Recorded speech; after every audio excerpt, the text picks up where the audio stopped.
అది బత్తాయి బాబ్జీ ఇక్కడ. ప్రద్యుమ్నరావు గారు అంటే అంతా ఒంగోలు బ్యాచ్ అంతా ఇక్కడే ఉంది మొత్తం.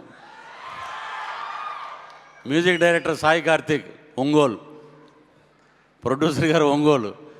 ఒంగోలు ఎలా అంటే ఆయన ఎలాంటి మనస్తత్వం అంటే ఎండాకాలం చల్లటి మజ్జిగ ఎంత టేస్ట్గా ఉంటుందో ప్రద్యుమ్నరావు గారు అంత మంచివాడు, అంతటి మంచి హృదయం ఉన్న మనిషి. ఈ సినిమాలో చూడటానికి శంకరాభరణంలో శంకర శాస్త్రి గారిలా ఉంటుంది గెటప్. అన్నీ తెలుసు అనుకుని చెప్పే ఒక క్యారెక్టర్. నాతోటి మా ఎంఎస్ఆర్ గారు ఇక్కడే ఎక్కడో ఉండాలి ఆయన.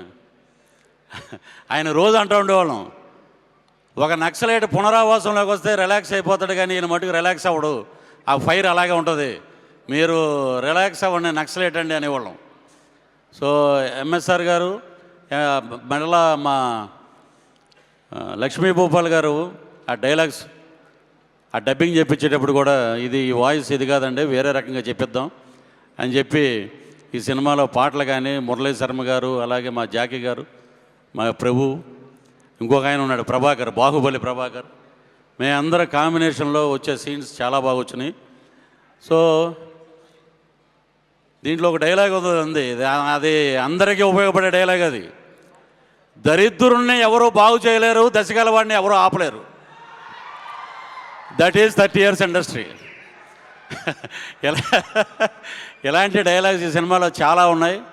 ద్వారకా అంటే ఇది వచ్చే ముందు అడిగారు, ఏమండి ఇదేమన్నా గోపాల సినిమానా, లేకపోతే ఒక దేవుడు భక్తిభావం అండర్ కరెంట్ ఉంటారు వెనకాల. ద్వారకా అని వెనకాల అలాగా దేవుడు అలా ఉంటాడు వెనకాల. మిగతా అన్నీ మీరు మా దేవరకొండ విజయ్ మీద ఏదైతే ఆశిస్తారో అవన్నీ ఉన్నాయి ఈ సినిమాలో.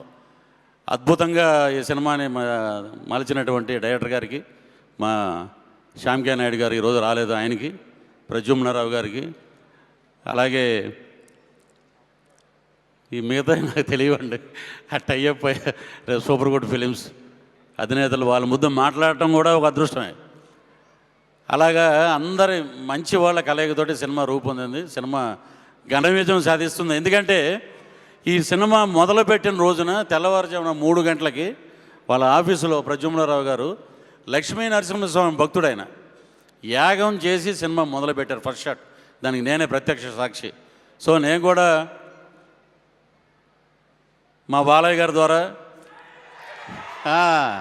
ఏదో కడియం, ఆయన ఇచ్చిందే కడియం ఇది, లక్ష్మీ నరసింహస్వామి. ఆ లక్ష్మీ నరసింహస్వామి ఆశీస్సులు ఇక్కడ మెండుగా ఉన్నాయి. ఈ సినిమా ఘన విజయం సాధించాలని మనస్ఫూర్తిగా కోరుకుంటున్నాం. Thank you very much.